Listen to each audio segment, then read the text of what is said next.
நம்ம ஊர்ல முத்தாளம்மனுக்கு நோம்பி சாட்டிட்டாங்கங்க. மழைக்காக வேண்டி. நாங்க மழைக்காக பிரார்த்தனை பண்ணி முளைப்பாரி போட போறோம். அதை எப்படி போடுறதுன்னு பார்த்துக்கோங்க. அப்படியே நீங்களும் எல்லா ஊர்லேயும் நல்லா மழை பெய்யணும் அப்படின்னு சொல்லி வேண்டிக்கோங்க. நைட்டே பார்த்தீங்கன்னா நவதானியத்தை ஊற வச்சாச்சு. அதோட வெக்கைப்புள்ளியும் லைட்டாக ஈரம் பண்ணி வச்சுட்டோம். அந்த ஈரம் பண்ண வெக்கைப்புல்லை முதல்ல போட்டு சாணி இருக்கு இல்லையா, அதை காஞ்ச சாணி எடுத்து பவுட்ரு மாதிரி தட்டி அந்த வெக்கைப்புல் மேலே போட்டுட்டு நம்ம ஊற வச்ச நவதானியத்தை அது மேலே போட்டு மறுபடியும் அது மேலேயே அந்த சாணி பவுடர் இருக்கு இல்லையா, அதை போட்டுட்டு லைட்டாக தண்ணி தெளிச்சுட்டு எடுத்துகிட்டு போய் காற்று போகாத மாதிரி ஒரு அண்டாவை போட்டு மூடி வச்சாச்சு. இது நீ முளைச்சி வந்துருமாமா. நான் பார்த்தீங்கன்னா இதெல்லாம் ஃபர்ஸ்ட் டைம் எக்ஸ்பீரியன்ஸ் பண்ணுறேங்க. புதுவிதமான ஒரு எக்ஸ்பீரியன்ஸ், ரொம்ப நல்லாவும் இருக்குது.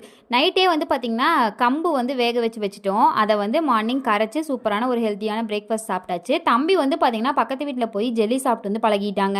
ஜெல்லி வேணும் கேட்டே இருக்கும். கொஞ்சம் ஹெல்த்தியாக செஞ்சு கொடுக்குமேன்னு சொல்லி ராகி பால் எடுத்து அதை அப்படியே கஞ்சி மாதிரி காய்ச்சி அதை ஒரு பாத்திரத்தில் செட் பண்ண வச்சு அப்படியே ஜெல்லின்னு சொல்லி கொடுத்துட்டேன். எப்படியோ ஹெல்த்தியானதை சாப்பிட்டா. சரி, வீடியோ பிடிச்சா லைக் பண்ணி